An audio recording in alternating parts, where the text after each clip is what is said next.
Thank you. And I'm really pleased to talk to this august audience, also with regard to looking a little bit ahead in terms of where we can envisage India to be sort of mid-century. If we were to look at an ambitious trajectory of moving beyond what India's INDCs have targeted to move towards, and then to try and bring together a discussion on what it would mean for India in terms of the choices and therefore what kind of cooperation can we look at. So very quickly, I will jump into painting the development story also, which is extremely important from the Indian context and against which India's INDCs have been grounded. So in terms of energy consumption, of course, we are at a very low level as compared to the world average, both in terms of total energy consumption and in terms of per capita electricity consumption. We still remain at a much lower HDI level than we would have liked to be and where we aim to be, and have a lot of infrastructural challenges which are yet to be fulfilled, be it in terms of the infrastructure for sanitation or water provisioning or housing. And so the main point being here that there's a lot which needs to be developed, and therefore a lot more energy which is needed to be provided to the people. Just to show a quick snapshot, this is how over the years, is there a pointer? Over the years, when we look at a simple end use like cooking, while people have transitioned from the use of firewood across 3 different survey rounds, over different expenditure classes, one showing the lowest expenditure class to 12 showing the highest expenditure classes. It's moved from decreasing a wee bit in terms of the percentage of households per 1,000 using firewood to more and more using LPG. We are still way away from getting everybody to be using a clean, modern energy form. So there are challenges which are as huge as this. I mean, below the 9th expenditure level, the highest income groups in the rural areas, there's barely any use of LPG per se. There is, of course, a huge government program to make available clean and modern energy to all. And the target is not very far away. In a few years, we are supposed to finish that. However, with the levels of affordability that we have, it is very difficult to move people away from actually consuming things like firewood, which we know will hurt the health of the people, which is not an easy fuel to use in any way. But there are these kinds of challenges which do stare us in the face as well. If we look at India's energy profile, again, we are very heavy in terms of the fossil energy, be it coal or oil. And also in terms of the sectors, there's the largest consumption in terms of industry, followed by commercial and transport sectors. So there's a huge manufacturing base, but again, the point that I made on infrastructure needing to expand further means that our industrial growth needs to continue. So again, the challenge remains in terms of what Navroz had mentioned earlier, whether we can move away from remaining a manufacturing heavy kind of economy to a services-led economy. In terms of India's GHG emissions, a large part of the emissions, again, come from the energy sector. So that's, again, a bit of concern to see how we can decarbonize and how we can reduce the emissions while needing to follow this growth, this infrastructure-heavy path that we will need to have for some time. In terms of the local issues, of course, there are issues of deteriorating air quality. And this is, again, just a picturization showing the red parts out there to show what was the case in 2011 with regard to particulate matter in winter, and a projection from another exercise showing if the things continued as business as usual, how the situation would look by 2031. So it would, of course, be an extremely difficult situation with much of India in the red, and therefore a need, again, to look at different ways, different trajectories to move away from the current use patterns. Several studies, including those which have been covered within the IPCC, clearly tell us that mitigation can result in large co-benefits for human health and other societal goals. So again, clearly, we agree and understand that there is a need to look at mitigation, but the only point I want to make here is that the mitigation options need to be very closely tied up and linked with what is required at the local level to address the development challenges, to address the health challenges, and so on. Also, across a number of studies, we've seen that climate, therefore, is not the only driver of change.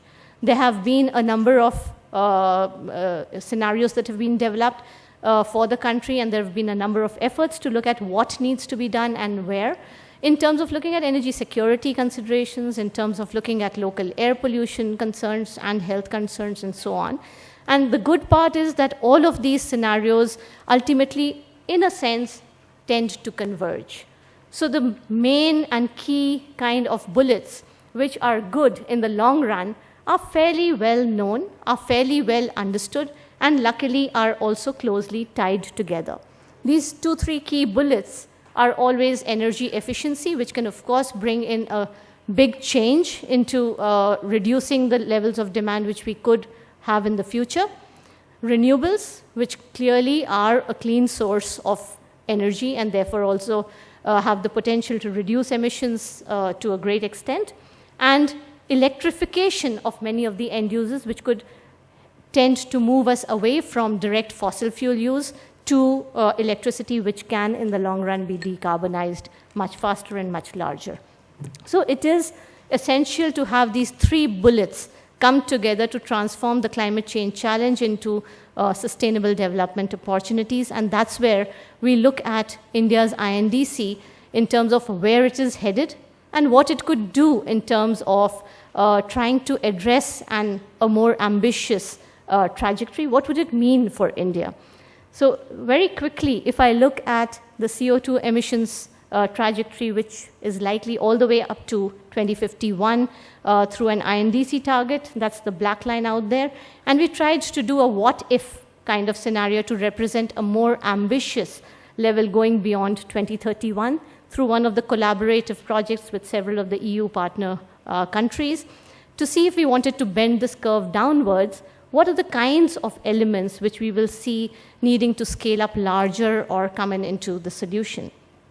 So if we look at the primary energy supplied, and I would only like you to look at the last 2 bars, we look at what would happen in an INDC scenario vis-a-vis a more ambitious or an INDC low scenario all the way in 2051. Now what you would clearly see is this large reduction, which essentially happens because of energy efficiency across different sectors and different end users, also on the demand and supply sides. So one clear message, like I pointed out, big need to bring in energy efficiencies to just decrease the scale of what is required. In terms of final energy use, again, because of the decrease in efficiency and because of other changes, we do continue to see that the industry sector would remain a large user, followed by transport and then the commercial sector, followed by the residential sector. And again, you would observe that in the ambitious scenario, actually, there is a larger amount of energy which is used for residential. But in this scenario, the ambition is also to move people to cleaner fuels, which means more people actually tend to use LPG or have access to electricity and so on. So India has this story of growth and development and access, and at the same time, decarbonization happening at the same time, and which is why it's always a trade-off between different scenarios on how much you can do where and how you're linking development and decarbonization. So what is it that we modeled in terms of India's choices in these 2 scenarios, and what are those implications and challenges need to be looked at clearly through the assumptions that we've used, as Navroz mentioned earlier. In the residential sector, we needed to therefore have very rapid improvement in efficiencies of the stock of appliances. So it's not only new appliances, but also the old appliances need to change towards moving to higher efficiencies. You also induce behavioral change towards more clean and efficient fuels, such as induction stoves. Now, again, when we look at normal solutions in the cooking story for India, it's a transition from traditional fuels like firewood to LPG. But if you really wanted to decarbonize LPG is not a low carbon fuel. But probably as you are providing access to electricity as well, and this electricity we hope in the future is going to be decarbonized, maybe it's an element which becomes important for India to think in terms of already providing a straight jump to induction cook stoves wherein cooking can be done by electricity, and that can be decarbonized. Ensuring green building design across all new builds. Now again, the green building story is well understood. There's a big push towards it, but whether all new builds can be green builds is something which is far from any imagination or far from any discussion as of now. In case of the transport sector, it means a fuel switching to electric vehicles, CNG and biofuels in a very big way. Because again, in case of India, the mobility is nearly completely dictated by petroleum fuels. And therefore, you're talking about a big changeover in the entire fuel used by this particular sector. And modal shifts towards rail-based movements, which are, of course, more efficient than road-based movements. Industry, again, we do have efforts such as the PATH scheme, but it needs to spread to many more sectors and probably bring in the SME sectors, of which little is understood, and these are also the more inefficient units, accounting for a fair bit of energy. Estimates indicate this to be nearly about 50% of the industry energy use. Also, ensuring reliable power supply through the grid to dissuade fossil-based captive power generation. There's a whole lot of captive generation in industry, which is all dominated by either coal or oil.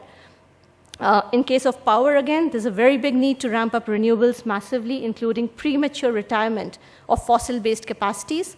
And if we follow the story in India, we've already built ourselves an excess capacity on coal already, and we are locked into a lot of capacity which may get stranded if we need to do a quick shift to scaling up our renewables. But that is, again, a necessity that we see in moving towards an ambitious decarbonized scenario.